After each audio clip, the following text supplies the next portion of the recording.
plaisir de démarrer ce conseil et Jean-Pierre Serbet il fera la clôture de ce conseil comme nouveau maire de la ville. Voilà. Bon, je vais pas vous faire de discours, hein. Les élections sont les élections, il y a eu un vote, il y a eu un choix qui a été fait par les Albandois. Je l'ai écrit, je l'ai dit, la soirée du dépouillement, on est maintenant dans une situation qui est un peu nouvelle, pour moi en tout cas. J'ai fait partie de plusieurs majorités. Hein, j'étais 6 ans adjoint, j'étais 18 ans maire de la ville, et donc je vais être maintenant dans l'opposition, toujours élu bien entendu au service de la population. Et comme je l'ai dit, je ne serai pas un opposant systématique, c'est pas le genre. En plus, Jean-Pierre et moi on se connaît depuis si longtemps que ça ne sera pas la personne que je viserai à chaque conseil municipal pour flaguer. Je souhaiterais juste que les 6 dernières années, on a eu des échanges au conseil municipal, parfois animés, mais toujours respectueux des personnes. Bon, de toute façon, je le dis, mais je sais que ça sera le cas. Et voilà, on aura l'occasion de travailler ensemble.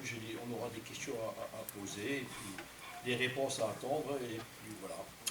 On va donc installer ce conseil municipal. Après, j'ai un acte à faire, hein, symbolique certes, mais je me fais un petit plaisir. Ce soir, vous allez voir, c'est amusant.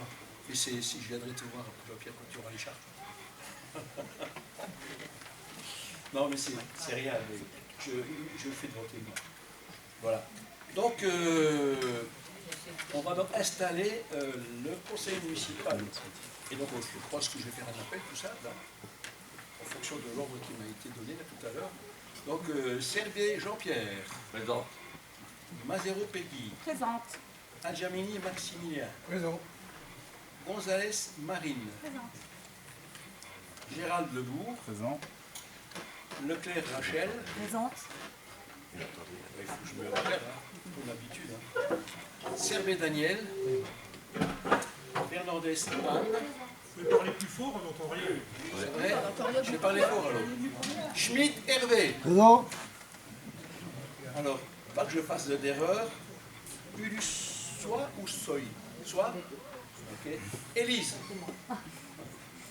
Marocchini Alexandre. Deppenweiler Aurore. Présente. Le Sourd Christian. Présent. Cialdella Valérie. Présente. Riffel Gaëtan. Présent. Alors, il ne faut pas non plus que j'écorche. Corucu. Dilara. Le Dieu Aurélie. Présente. J'ai oublié quelqu'un. Pardon. Noël Vincent. Je suis en face de moi, mais je ne t'ai pas vu. C'est pas grave, on aura l'occasion de se voir. Donc, le Dieu Aurélie. Présente. Di Biaz Laurent. Présent. Alors, Feltenminali Procuration. Rister Thierry. Présent. Zeroual Adeline. Présente. Baitish Alim. Présent. À côté de moi. Perron Patrick. Présent. Lézin Mélissa. Présente. Muller Guy. Présent. Noirez Carmen. Présente. Danger Michael. Présent. Pour une fois, je le prononce bien. Ouais, c'est bien. Je suis habitué. Et enfin, Leclerc Elisabeth. Présente. Voilà.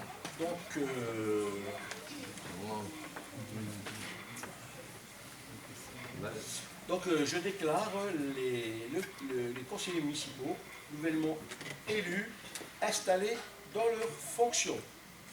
Et maintenant, on va laisser la présidence de séance au doyen ou doyenne. C'est Carmen Moret. Madame Moret. Madame Moret. Deuxième, Maximilien Diamini, urbanisme et habitat. Troisième, Marine Gonzalez, communication et démocratie participative. Quatrième, Gérald Lebourg, culture, jeunesse et sport. Cinquième, Daniel Serbet, affaires scolaires et périscolaires. Sixième, Rachel Leclerc, à l'environnement.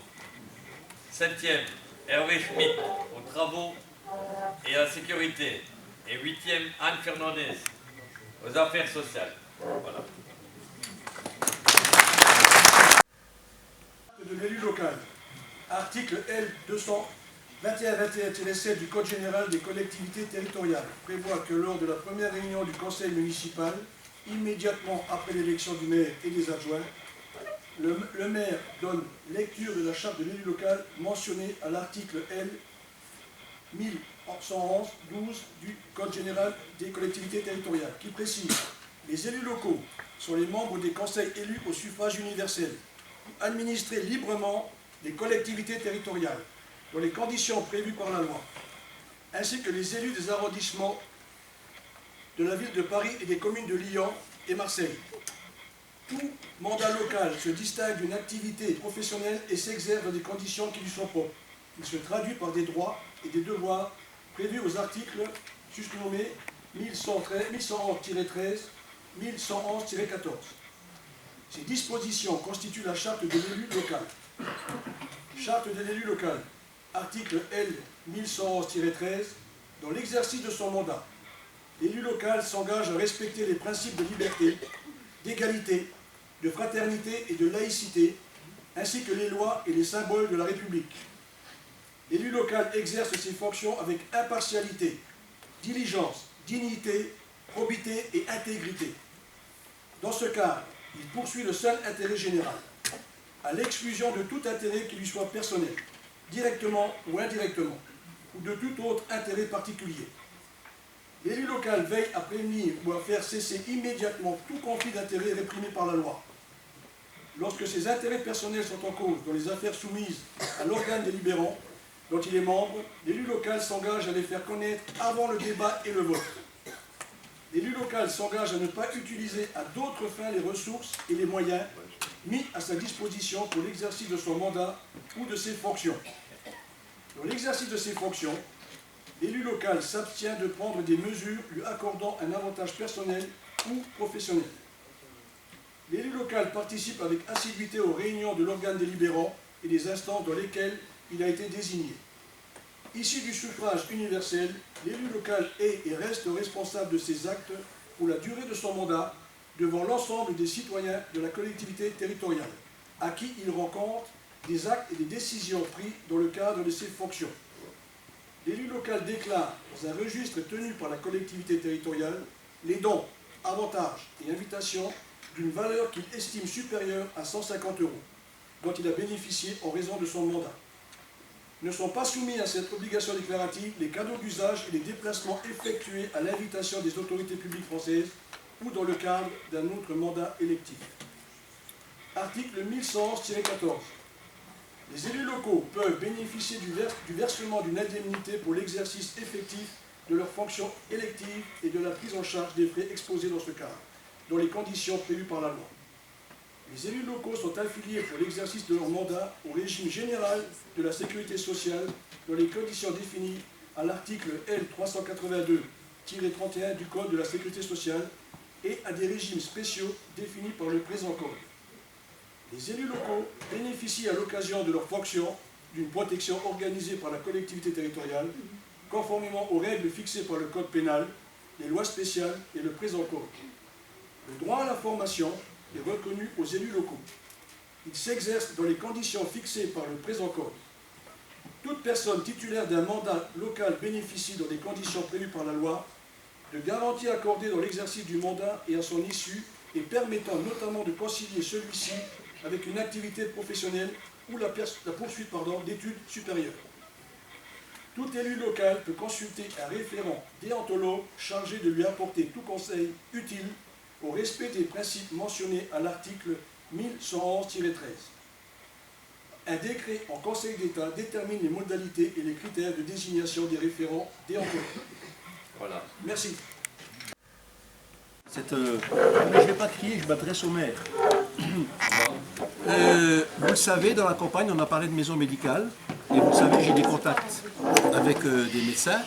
Et on m'a appelé cette semaine pour me dire le projet devient quoi? Donc là, je m'adresse au nouveau maire. Alors, est-ce que le projet, vous avez l'intention de le maintenir ou d'en changer? Et en fonction de cette réponse, je verrai avec Jean-Pierre parce que je lui passerai le flambeau bien entendu. Il s'agit d'avoir du personnel de santé chez nous et si ça peut débloquer une situation, eh bien, ça sera avec plaisir pour la population de la Grange. Voilà, donc la question c'est, le projet, vous le maintenez ou vous le changez? Alors, le projet, il y a un projet qui va se faire pour la maison médicale. Bon, aujourd'hui, je ne vais pas dire que ça va être celui-là, ce que vous avez proposé, ou que ça va être un autre. J'attends de voir avec pour les médecins et tout ça, et voir la proposition de l'autre côté. Et à ce moment-là, après, fin de semaine prochaine, on se verra, et ça va aller très vite. Hein. Oui, mais je vous le dis tout de suite, on ira dans le sens d'avoir une maison médicale. Ça, c'est une chose certaine. Alors, oui, si tu as deux médecins, c'est très bien. Alors, c'est encore mieux que ce que je pensais. C'est le temps, il compte aussi. Hein. Ah ben là, il n'y a aucun problème. Mais si c'est la semaine prochaine, je pense qu'on arrivera à la réponse. Voilà, donc vous avez la réponse. Ne riez pas. Hein. J'ai eu un appel téléphonique avec quelqu'un qu'on a annoncé, c'est le pneumologue. Voilà. Ouais, c'est le pneumologue et qui m'a posé la question en disant il y a peut-être la possibilité d'avoir un généraliste. Bon, c'est tout, je passe l'information. Si ça vous amuse, je verrai avec le nouveau maire. Lui, ça ne l'amusera pas parce qu'il aura envie de travailler. Voilà. Bon, alors maintenant, un acte, excuse-moi, l'acte que j'avais dit, hein, c'est les clés de la mairie, hein, devant moi, je l'ai revé. Hein. Quand même. J'en avais qu'une, dans tout mon mandat, j'ai jamais eu qu'une seule clé. Oui. Ça, c'est la clé d'entrée de la mairie. Et ça, c'est la clé de l'école de la mairie. Quand il y a des mariages, on ouvre le parking derrière pour permettre aux gens de se garer dans la cour de l'école. Voilà. Merci. Chers habitants d'Algrange, permettez-moi d'abord de vous dire que c'est pour moi un moment particulier. C'est un exercice nouveau, c'est de m'adresser à vous en tant que maire, et c'est avec beaucoup d'humilité, mais aussi une grande fierté que je m'exprime ce soir. Ce premier conseil municipal marque une étape importante pour notre ville. Par votre vote, vous avez exprimé une volonté claire, celle d'un nouvel élan, d'un souffle nouveau, d'une ambition pour Algrange.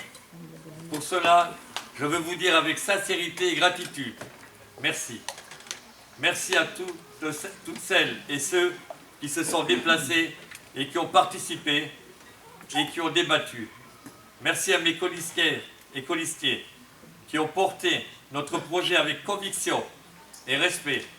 Cette victoire n'est pas celle d'un groupe, elle est celle de toute une ville qui a choisi d'avancer. Mais avancer, cela implique aussi, chose essentielle, le respect des institutions, le choix démocratique de celles et de ceux qui s'engagent au service de la collectivité. À ce titre, je souhaite être clair, critiquer est un droit, mais salir, diviser ou tenter de décrédibiliser, ne fait pas grandir Algrange. Bien au contraire, cela l'abîme. Le temps de la campagne est terminé. Celui de la responsabilité commence.